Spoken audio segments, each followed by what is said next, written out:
By overwhelming majority in a recent YouTube poll, we draw Boxy Boo in 4 different styles. Isn't he cute? Welcome back everyone, and today we are going to start off with the cartoon effect. An important thing to consider whenever you're doing any kind of cartoon or illustrative style is that it has to be very bold, very vibrant colors, and it has to have usually a thick, bold outline. But for this particular one, I went with a very light outline, and that's just because I didn't want it to be too childish cartoony. I wanted it to be more of like a modern day cartoon that embraces very thin lines. In the future, if there's a specific cartoon style that you might want to see, like Simpsons, Powerpuff Girls, or Family Guy, let me know what you guys want to see because I'm always embracing different styles to showcase on this channel. And next up we have the torn effect. Now, what the torn effect is supposed to be is looking as if Boxy Boo is just torn right through the paper. So how we achieve this effect is by erasing away the areas that we want to look torn, and then in the inking process we're not going to go with just a simple bold outline like you're seeing, but we want it to look like it's being scratched away. Now, to color this effect, you can go just about any way that's comfortable for you. If you want to go with a simple cellular cartoon shade, you can. If you want to go with a semi-realistic, which is what I'm kind of doing, you can. If you want to really pop the colors and make it vibrant and bright and realistic, go right ahead. This is kind of one of those things where you can really have fun and do whatever your heart content. And for the next effect, we have the cracked effect. And I haven't done this one in a while and I really wanted to bring it back. For those who are new to the channel, I want it to look like it's a broken away piece of stone. And how we achieve this effect is by basically drawing away the areas that we want the stone cracked effect to take place in. So you're going to see little bits that are just kind of taken away, and it really works well.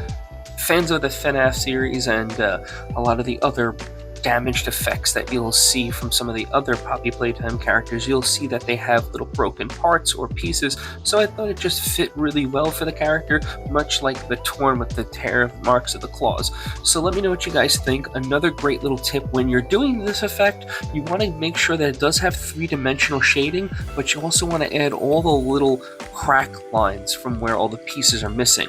That's what really makes it look like it's a broken away piece of stone or a destroyed piece of machinery. And one little advanced tip for this effect, after you've done all your little cracks, add a little bit of shading into the cracks themselves. It gives it that extra depth that just makes it look just so nice. Now we're on to the realistic side. So because Boxy Boo is a lot of fuzziness, it's got that really soft, fluffy hair texture, one thing that I'm going to do is, of course, start with my neutral red, but this has a lot of highlights and a lot of shadows. You're going to see me play with a lot of white paint and a lot of white colored pencil, and you're going to bounce back and forth to get all these little gradients and all this little subtle hair effects. And then we're going to carve back in with our red paint and our red colored pencils to give it all those little subtlety hairs. This whole section took me roughly about 5 hours to do, so if you like this content and you've gotten this far in the video, do me a favor, let me know your favorite moment about Boxy Boo in Chapter 2. Thought I was going to ask you to like and subscribe, didn't you? Well, maybe not this time. But once again, let me know your favorite Boxy Boo moment in Chapter 2.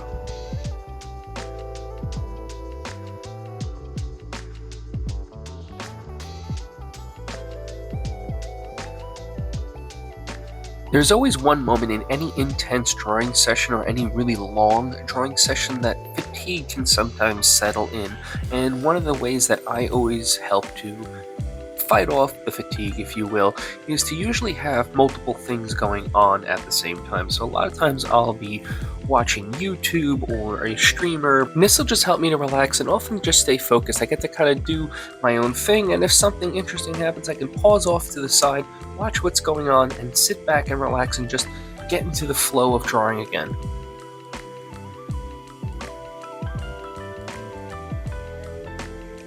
And that just about wraps things up for today's video. Let me know which side you guys like the most. Let me know what other characters that you would love to see me do. I know Dr. Sawyer is a really big request in the channel, and I'll probably be next, but if there's a specific character that you guys want to see, let me know in the comments. Thank you so much for stopping by, and as always, I'll see you all in the next video.